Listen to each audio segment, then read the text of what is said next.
Урматтуу жарандар, турак жай, автоунаа, үй тиричилик буюмдарын сатып алып берүүнү убадалаган кооперативтерге катталууда этият болууга чакырабыз.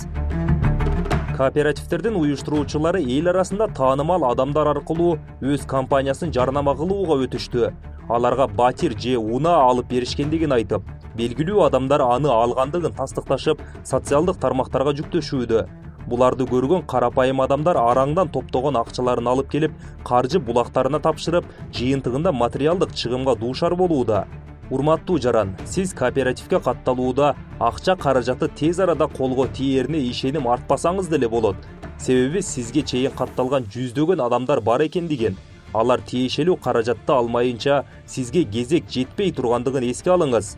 Коңшу Казакстанда каржы пирамидасына алданып, көп суммадагы акча салып кайра ала албай калган аял өзүнө өрт койгон.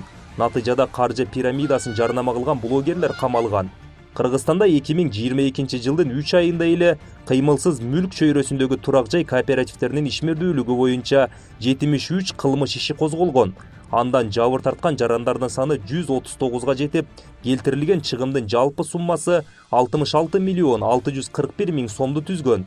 Ошондуктан урматтуу жарандар, жогорудагы маалыматты эске алып, кыймылсыз мүлктү мамлекеттик ипотекалык компания же мамлекеттик банктар аркылуу сатып алууну сунуштайбыз.